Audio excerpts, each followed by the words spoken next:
Hey, congratulations guys. We just left the option period and we're now pending, which is great news. The buyer is now much more locked into the contract than they were during the option period. So congratulations on that. Hey, I did want to give you a heads up. This video is going to cover a lot of different topics about what to expect from now until closing. And I'd say one of the most important things to know is from listing till now, we've had a lot of communication. We've probably texted in the morning, the night, the afternoon, lots of phone calls, lots of emails. At this point in time, the file is basically now in the hands of the lender, the lender's underwriter, and the title company. So oftentimes communication does slow down at this point in time. Please know that I will still be keeping tabs with these parties to make sure that everything is tracking along in a timely fashion. And I will update you if anything comes up. Now is also the time that you're going to want to schedule your repairs. Please remember that if there are any repairs that required per the contract for a licensed technician to come out, you'll need to do so, such as an HVAC company, a plumbing company. If we agreed to any roof repairs, we need to make sure that there's a roof repair company, not just a handyman out there doing that. And then additionally, if you could, please save the receipts and provide those to me. If it's a small repair that you did, like changing out weather insulation around a door or adjusting a sprinkler head, sometimes just taking a picture or a video of that and sending that to me, and any receipts that you might have had from Home Depot or Lowe's, share those with me as well, and that will take care of that. The next thing that's coming is also the appraisal. The appraiser will call me to schedule. I will then contact you to confirm the appointment time. And you can either be home for the appraisal or you can be gone. Either is totally fine. It's not like the home inspection where we ask that you leave. It usually takes about 45 minutes to an hour. They're gonna be both inside your home and outside your home. They're gonna be measuring the home, taking pictures, and just looking at its general condition. If we do have a cash transaction, please know that most cash buyers do not do an appraisal, but they may. So if this is a cash purchase, just know that I may contact you with appraisal information and I may not. Additionally, no news is good news on the appraisal. A lot of people want to know after the appraisal is set and it's done. Every day afterwards, I'm getting messages from my clients. How did it turn out? How did it turn out? I promise you, no news is good news. If you hear from me after the fact, that may mean that we have a valuation that came in too low and we gotta renegotiate everything with the buyer. Or sometimes the lenders also require repairs. They may see wood rot or roofing conditions or just something that falls within their requirements that needs to be repaired prior to closing.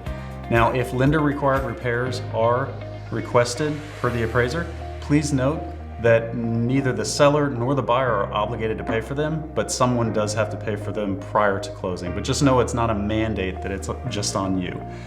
If the appraisal does come in low, like I said, we would renegotiate it. We would renegotiate basically all terms to try to make both parties happy. If we do agree, we move forward and we get to closing. If we don't agree, oftentimes the buyer will terminate and they have the right to receive their earnest money back. So it's generally mutually beneficial to try to come to terms in some form or fashion. Closing delays. Okay, so right now everything's tracking along. Everything's going along great.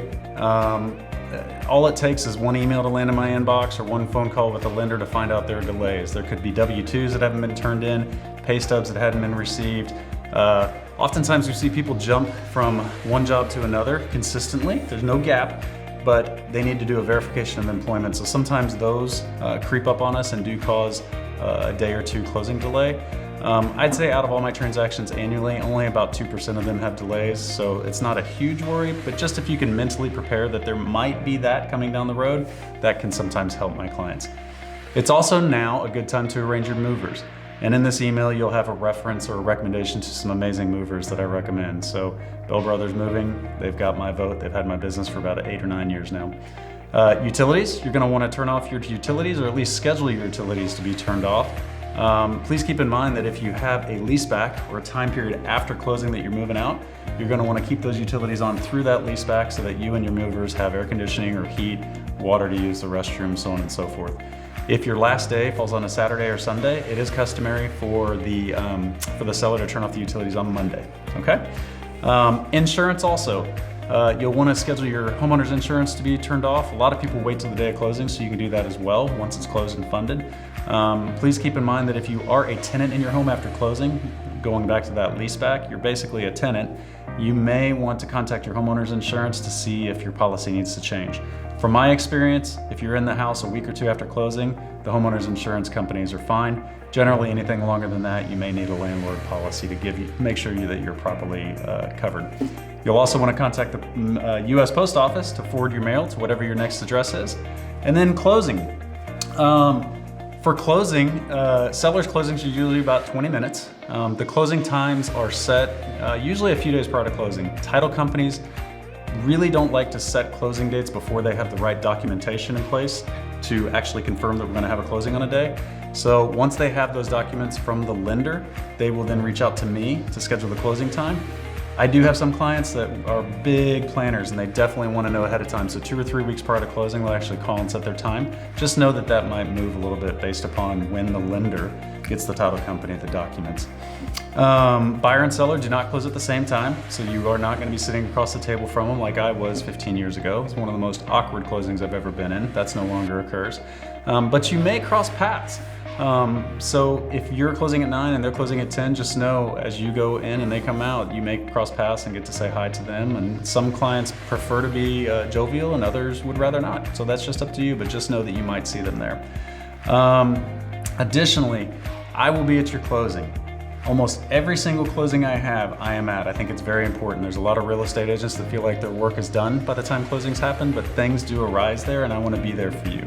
If for some reason I have a scheduling conflict or I'm ill or I'm out of town, obviously I won't be there, and I trust that the title company associate that I have in place closing you will be very capable of answering all your questions and addressing any of your issues. But for me and my real estate team, any closing that I can be at, I will be at.